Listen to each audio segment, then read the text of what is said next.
नहमदुहु व नुसल्ली व नुसल्लिमु अला रसूलिहिल करीम अम्मा बाद फ़अऊज़ु बिल्लाहि मिनश शैतानिर रजीम बिस्मिल्लाहिर रहमानिर रहीम। या साहिबल जमाल व या सय्यिदल बशर मिन वजहिकल मुनीर लक़द नुव्विरल क़मर ला युमकिनु सनाउ कमा कान हक़्क़ुहु बादस खुदा बुजुर्ग तुई क़िस्सा मुख्तसर व अहसनु मिन कलम तरक़त आइनी व अजमल मिन कलम तलिद निसा खुलिक़त मुबर्रअम मिन कुल्लि ऐब कअन्नक क़द खुलिक़त कमा तशाउ बलगल उला बिकमालिही कशफ़द दुजा बिजमाली हसनत जमीअ खिसालिही सल्लु अलैहि व आलिही अल्लाहुम्मा सल्लि व सल्लिम व बारिक अला सय्यिदिना व मौलाना मुहम्मद व बारिक व सल्लिम व सल्लु अलैहि। अल्लाह रब्बुल इज़्ज़त का शुक्र है जिसकी तौफीक ने हमें अपने बड़े ही प्यारे सिलसिले मुक़ामात वही के अंदर एक बार फिर हाज़िर होने का मौका अता किया। दोस्तों, हम मुख्तलिफ़ आयात के मुक़ामात वही के ऊपर गुफ्तगू कर चुके हैं जिसमें मक्की ज़िंदगी में बहुत सी आयात का मुक़ाम नुज़ूल ज़िक्र किया गया और मदनी ज़िंदगी की अब तक हम काफ़ी सारी आयात के ऊपर मुक़ाम नुज़ूल बयान कर चुके हैं। पिछले बयान में मैंने मुख्तलिफ़ उन्वानात आपको इजमालन बता दिए थे कि ये तमाम चीज़ें जो हैं, तमाम जगह जो हैं और मुख्तलिफ़ मसाजिदों का मैंने ज़िक्र किया कि ये सब मुक़ामात वही है। उनकी तफसीलात आगे आती जाएगी। तो आज हम गुफ्तगू शुरू कर रहे हैं कि पारा नंबर 15 में एक आयत करीमा है, व यसअलूनका अनिर रूह कुलिर रूह मिन अम्रि रब्बी वमा ऊतीतुम मिनल इल्मि इल्ला क़लीला। अल्लाह तबारक व तआला अज़्ज़ व जल्ल ने इरशाद फरमाया, और ए नबी मुकर्रम, ये लोग आपसे रूह के बारे में सवाल करते हैं, कह दीजिए कि रूह मेरे परवरदिगार के हुक्म से है और तुम्हें जो इल्म दिया गया है वो बस थोड़ा ही सा इल्म है। हज़रत अब्दुल्लाह बिन मसूद रदियल्लाहु ताला अन्हो, जो उबादिला अरबा में सबसे बड़ी उम्र के सहाबी हैं, जो मदीना तय्यबा के अंदर ही ईमान ले आए थे और सहाबा किराम में फ़क़ीह थे, फ़क़ीह सहाबा। हुज़ूर अलैहिस्सलातु वस्सलाम की मौजूदगी के अंदर भी मसाइल आप सिखाया करते हैं। फरमाते हैं कि मैं आप सल्लल्लाहु अलैहि वसल्लम के साथ था। हुज़ूर अलैहिस्सलातु वस्सलाम मदीना तय्यबा के किसी एक खेत या बाग में जा रहे थे कि आप सल्लल्लाहु अलैहि वसल्लम के पास खजूर की एक शाख थी। आप उस पर टेक लगाए हुए चल रहे थे। यहूद की एक जमात के पास से गुजरे। वो आपस में कहने लगे कि इनसे रूह के बारे में सवाल करें। उन्होंने सवाल किया तो आप सल्लल्लाहु अलैहि वसल्लम ने कुरान मजीद की ये वही नाजिल हुई तो हुज़ूर अलैहिस्सलातु वस्सलाम ने उनको ये जवाब दिया, जिसमें था उस वक्त ये आयत करीमा, यानी मदीना तय्यबा के एक खेत यानी बाग के अंदर, उसका नाम जिक्र नहीं है रिवायत पे, वहां के ऊपर ये वही नाजिल हुई है। और फिर वहां जब सवाल पूछा तो आका अलैहिस्सलातु वस्सलाम कुछ देर खामोश हुए और फिर हुज़ूर अलैहिस्सलातु वस्सलाम ने कुरान मजीद की ये वही यानी वहां नाजिल हुई तो हुज़ूर ने पढ़ के सुना दी। और सही बुखारी की एक दूसरी रिवायत पे है कि उसके अंदर लफ्ज़ थोड़े से चेंज है। इस रिवायत पे लफ्ज़ है कि हुज़ूर अलैहिस्सलातु वस्सलाम किसी खेत और बाग में थे। सही बुखारी की रिवायत पे है मौका बहल यही, सवाल भी यही है। सिर्फ ये है जो तगय्युर है थोड़ा, वो ये है कि हुज़ूर अलैहिस्सलातु वस्सलाम, अब्दुल्लाह बिन मसूद कहते हैं, मैं आका के साथ था। हम हुज़ूर से के साथ मदीना तय्यबा से एक वीराने की तरफ निकले तो वहाँ पर ये आयत, यानी ये आयत भी मदीना तय्यबा के अंदर नाजिल हुई है।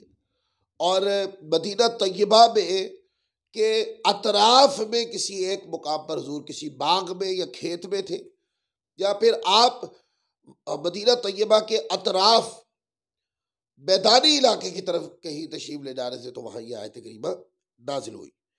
दोस्तों, पिछले सिलसिले के अंदर मैंने एक जगह आपको बताई थी जिसको मैंने मस्जिद सजदा का नाम भी बताया था और कहा था ये इसका नाम मस्जिद अबू जर भी है। इसकी तफसील इस तरीके से है, और मैंने कहा था कि ये मुकाम वही है। हज़रत अब्दुल रहमान औफ कहते हैं कि एक बार नबी रहमत सल्लल्लाहु अलैहि वसल्लम एक बाग में तशरीफ ले गए, वजू करके 2 रकात नमाज अदा की और एक लंबा सजदा किया, लंबा सजदा फरमाया।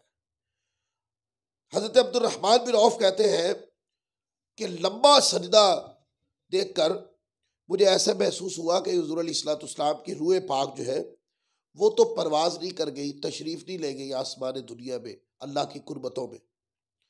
जब आप सल्लल्लाहु अलैहि वसल्लम ने सजदे से सर उठाया तो कहने लगे कि मैंने अपने खदशे का इजहार कर दिया हुजूर की बारगाह में, मेरे माँ बाप आप पर फिदा हो या सय्यदी या रसूल अल्लाह। आपने इतना तवील सजदा फरमाया कि मुझे एहसास होने लगा कि कहीं हुजूर अलैहिस्सलाम की रूह पाक अल्लाह की कुर्बतों में तशरीफ तो नहीं ले गई। आपने फरमाया कि नहीं, मैं सजदा शुक्र अदा फरमा रहा था कि जिब्राइल अमीन अल्लाह ताला का पैगाम लाए थे, जो आप, और पैगाम क्या था, जिब्राइल अमीन ने आके खबर दी कि हुजूर हालत सजदा में थे और कहा जो आप पर दुरूद पाक भेजेगा अल्लाह उस पर रहमत और सलामती नाजिल फरमाएगा। एक रिवायत में जो आप पर एक बार दुरूद पाक पड़ेगा अल्लाह उस पर 10 रहमतें नाजिल फरमाएगा। इसी तरह आका फरमाते हैं कि जब ये वाली बिशारत लेकर, अल्लाह का ये पैगाम लेकर जिब्राइल अमीन हुजूर फरमाते मेरे पास आए, तो मैं अल्लाह तबारक व तआला के इस कर्मो इनायत पर हुजूर फरमाते हैं कि मैं अल्लाह ताला की बारगाह में सजदाए शुक्र बजा ला रहा था।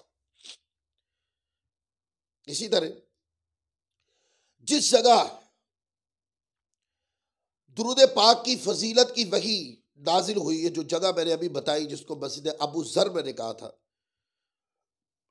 इस जगह मस्जिद बना दी गई। इसका नाम मस्जिद सजदा भी है और इसका मस्जिद अबू जर भी नाम है, और एक नाम मस्जिद साफिला भी है। मस्जिद साफिला कहने की वजह यह है कि मदीना तय्यबा की शुमाली जानिब को साफिला और जुनूबी जानिब को आदिला, आलिया या अवाली कहा जाता था। तो ये चूंकि मस्जिद नबवी के करीब थी, मदीना तय्यबा के करीब थी और जिहत साफिला की तरफ थी, इसलिए इसको मस्जिद साफिला भी कहते हैं। इसका ज़्यादा नाम मशहूर मस्जिद सजदा ही है, लेकिन उससे ज़्यादा मस्जिद सजदा से थोड़ा कम मारूफ मस्जिद अबू जर है इसका नाम। यह मस्जिद मुख्तलिफ तारीखी अदवार से गुजरी और अब आके सऊदी अरब हुकूमत ने 1423 हिजरी में इसको खूबसूरत अंदाज में तामीर किया, जो एक तहखाना और 2 बालाई मंजिलों पर मुश्तमिल है। मस्जिद नबवी से शुमाली जानिब शारे अबू जर, अब समझ आ जाएगी आपको कि इसको मस्जिद अबू जर भी कहा जाता रहा, क्योंकि ये शारे अबू जर जो रास्ता है, ये मस्जिद वहाँ वाक़े। अक्सर ज़ायरीन इस यादगार मुकाम की ज़ियारत को जाते हैं। इस मस्जिद के करीब ही एक सऊदी अरब के बड़े बड़े शहरों को जाने वाली गाड़ियों का स्टॉप भी है। तो ये शाहराए अबू जर जो है उसके ऊपर ये मस्जिद सजदा या मस्जिद अबू जर या मस्जिद साफिला, ये 3 नाम मुख्तलिफ अदवार में इस मस्जिद के रहे। अच्छा, एक और मैंने बताई थी मस्जिद इजाबा, ये भी एक मुकाम ज़ियारत है। आप सल्लल्लाहु अलैहि वसल्लम एक दिन अवाली मदीना से वापस आते हुए बनु मुआविया की मस्जिद से गुजरे, जिसमें 2 रकतें अदा फरमाई। आपके साथ सहाबा किराम ने भी अदा फरमाई। हुजूर अलैहिस्सलाम ने वहाँ पर दुआ फरमाई और वहाँ पर हुजूर अलैहिस्सलाम की दुआ कबूल हुई। इसलिए चूंकि दुआ कबूल हुई उस मस्जिद को मस्जिद इजाबा कहते हैं। फिर इसी जगह एक मुकाम है जिसको उस्तवाना अस्सरीर कहते हैं। इसका पिछली बार मैं इजमालन जिक्र कर गया हूं, अब तफसील की तरफ जा रहा हूं। उस्तवाना अस्सरीर हजरत अबू सईद खुदरी रदियल्लाहु ताला अन्हु रिवायत करते हैं कि हुजूर सल्लल्लाहु अलैहि वसल्लम ने रमजान मुबारक के पहले अशरे में इतिकाफ किया। हम भी आप सल्लल्लाहु अलैहि वसल्लम के साथ इतिकाफ में बैठ गए। आप जिस चीज की तलाश में है यानी शब कदर, वो आगे है। चुनांचे आप सल्लल्लाहु अलैहि वसल्लम दूसरे अशरे में भी इतिकाफ किया। आप सल्लल्लाहु अलैहि वसल्लम के साथ इतिकाफ किया। साहबा कहते हैं हमने भी। जिब्राइल अमीन दोबारा आए और हुजूर की बारगाह में अर्ज की कि जिस चीज की आपको तलाश यानी शब कदर जो है वो अगले आगे है। फिर आप सल्लल्लाहु अलैहि वसल्लम ने 20वें रमजान की सुबह को खुतबा दिया और फरमाया कि जिसने मेरे साथ इतिकाफ किया वो दोबारा इतिकाफ करे। फिर आप सल्लल्लाहु अलैहि वसल्लम शब कदर के बारे में बयान फरमाया, उसकी फजीलत के बारे में, अहमियत के बारे में बयान फरमाया आपने। ये जो उस्तवाने अस्सरीर है, ये वही जिस जगह आती थी उस मुकाम को उस्तवाने अस्सरीर कहते हैं और इसी नाम से ये मशहूर हुआ। यानी उस जगह पर आप सल्लल्लाहु अलैहि वसल्लम ज़माने इतिकाफ में बिस्तर लगाते थे। फिर कहते इतिकाफ वाली इस जगह पर मस्जिद नबवी का वो सुतून कायम है, इसका नाम उस्तवाना अस्सरीर है। इस उस्तवाना से मुत्तसिल रोज़ा अतहर की तरफ खिड़की नुमा सुराख से महबूब कायनात सल्लल्लाहु अलैहि वसल्लम अपना सर मुबारक निकालते और सैयदा हजरत सैयदा आयशा सिद्दीक़ा रज़ियल्लाहु ताला अन्हा हुज़ूर अलैहिस्सलाम के बाल मुबारक में तेल भी लगा दिया करती। यानी कि हुजरा सैयदा आयशा सिद्दीक़ा की एक खिड़की उस मुकाम के करीब थी, तो आका अलैहिस्सलाम हालत इतिकाफ में टेक लगा के बैठते तो वो दरी खोल कर सैयदा आयशा सिद्दीक़ा रज़ियल्लाहु ताला अन्हा हुज़ूर अलैहिस्सलाम के आपके सर अनवर पर तेल भी लगा देती। उस मुकाम को उस्तवाने अस्सरीर कहते हैं। पिछले बयान के अंदर मैंने एक बात का जिक्र किया था, मुकाम ज़फ़रान जिब्राइल अमीन की ये आमद की जगह थी। सूरत आले इमरान के रुकू नंबर 13 और सूरत अनफाल की बहुत सी आयात वाक़या बदर की तरफ जिसमें इशारा है, ग़ज़वा बदर का सबब ये इसी मुकाम के ऊपर नाजिल हुई। जिब्राइल अमीन इस मुकाम पर आए, नाजिल हुई। अब जो ग़ज़वा बदर है, ग़ज़वा बदर जब मक्का से मदीना मुसलमान गए तो मदीना तय्यबा में सबसे पहले जो ग़ज़वा हुआ था उसका नाम ग़ज़वा बदर। ग़ज़वा बदर का सबब अबू सुफियान का काफिला था। काफिला के ताक़ुब में आप बदर की तरफ निकले। जब ज़फ़रान पहुंचे तो इतला मिली कि अबू सुफियान का काफिला तो बचकर निकल गया, मगर मक्का वाले जंग की तैयारी के अंदर है, मुसलमानों से जंग करना चाहते हैं। इतने में जिब्राइल अमीन ये बिशारत लेकर नाजिल हुए। दो बातों में से एक का वादा सुनाया कि या तो काफिला की मालो दौलत के हवाले से कि या तो जो काफिला वो मालो बता लेके जा रहे हैं, चूंकि उसमें मुसलमानों का लूटा हुआ माल भी था, या फिर फरमाया कि कुरैश के साथ जंग होगी और आपको फतहयाबी अता की जाएगी। और फिर मुसलमानों की जंग हुई और जंग के अंदर अल्लाह ताला ने मुसलमानों को फतह अता की। उससे मुसलमानों को इज्जत और तसल्लुत भी मिला और मुसलमानों की सल्तनत के वुसअत के दायराकार के लिए रास्ते भी हमवार होने लगे। फिर कुरान मजीद की एक आयत करीमा है, यह भी जो वादा किया था कि प्यारे आपको खुशखबरी दी जा रही है कि आपको अल्लाह तबारक व तआला जब काफिरों के साथ जंग होगी तो अल्लाह ताला आपको इज्जत अता फरमाएगा मुसलमानों को। क्योंकि ज़ाहरी असबाब से अगर देखते हैं तो मुसलमान जो थे एक तो तादाद में कम थे और सादो सामान भी नहीं था। हुज़ूर अलैहिस्सलाम को अल्लाह ताला ने वही कि अल्लाह ताला की तरफ से पैगाम आया और कुरान पाक में आयत है, वइज़ याइदुकुमुल्लाहु इहदा त्ताइफ़तैनि अन्नहा लकुम व तवद्दूना अन्ना गैर ज़ाति शौकति तकूनु लकुम व युरीदूना अन युहिक्कल हक़्क़ बिकलिमातिही व यक़तअ दाबिरल काफ़िरीन। लियुहिक्कल हक़्क़ व युबतिलल बातिल वलौ करिहल मुजरिमून। और वो वक्त याद करें जब अल्लाह आपसे ये वादा कर रहा था कि दो गिरोहों में से कोई एक तुम्हारा होगा, और तुम्हारी ख्वाहिश थी कि जिस गिरोह में खते का कोई कांटा नहीं था वो तुम्हें मिले, और अल्लाह ये चाहता था कि अपने अहकाम से हक को हक कर दिखाए और काफिरों की जड़ काट डाले, ताकि हक का हक होना और बातिल का बातिल होना साबित कर दे, चाहे मुजरिम लोगों को ये बात कितनी नागवार गुजरे। तो दो ऑप्शन थे, एक मालो मता का और एक मुस्तकिल तौर पर इज्जत का मिल जाना। तो मुसलमान लोग चूंकि उस वक्त तादाद में बहुत कम थे और हुजूर की बारगाह में गुजारिशात भी की कि या सैयदी हम कैसे जंग लड़ेंगे, हमारे पास तो मालो मता मौजूद नहीं। लेकिन अल्लाह तबारक की ताला की ताईद और नुसरत नाजिल हुई और मुसलमानों का काफिरों के साथ एक मार्का हुआ जिसमें 313 की तादाद ने काफिरों के लश्कर जरीर को शिकस्त दे दी। इसी तरह ये आयत करीमा भी मुकाम बदर में नाजिल हुई। एक रिवायत है इब्ने मरदुविया की, और इसको अल्लामा इब्ने कसीर ने भी अपनी तफसीर में लिखा है। वो कहते हैं कि जब आप सल्लल्लाहु अलैहि वसल्लम कुरैश से जंग करने के बारे में अंसार की तरफ देखा और उनसे मशवरा मांगा तो उन्होंने बड़ा पुरजोश जवाब दिया और कहा कि अगर आप सल्लल्लाहु अलैहि वसल्लम यमन के इलाका बरके गुमाद तक भी चले तो हम आपके साथ चलेंगे, क्योंकि उन्होंने अक़बा के बैत अक़बा जो हुई थी उसके ऊपर जानों की नजराने बैत कर ली थी कि हुजूर आपकी इज्जत की खातिर जाने भी देंगे। तो हुजूर ने अंसार से मशवरा किया कि अगर जंग हुई तो लड़ोगे। उन्होंने कहा हुजूर सिर्फ जंग ही नहीं लड़ेंगे, आपकी खातिर जाने भी देंगे। अगर आप यमन के इलाके बरके गुमाद तक भी चलेंगे तो हम आपके साथ चलेंगे, हमारा माल और दौलत सब कुछ आपके लिए कुर्बान है। तो कहते हैं एक रिवायत में कि हजरत साद बिन माज की इस तकरीर पर, जो कि सारे मदीना में से थे, इस तकरीर के ऊपर यह आयत करीमा नाजिल हुई, कमा अखरजक रब्बुक मिन बैतिक बिल हक़्क़ि व इन्न फरीक़म मिनल मुमिनीन लकारिहून।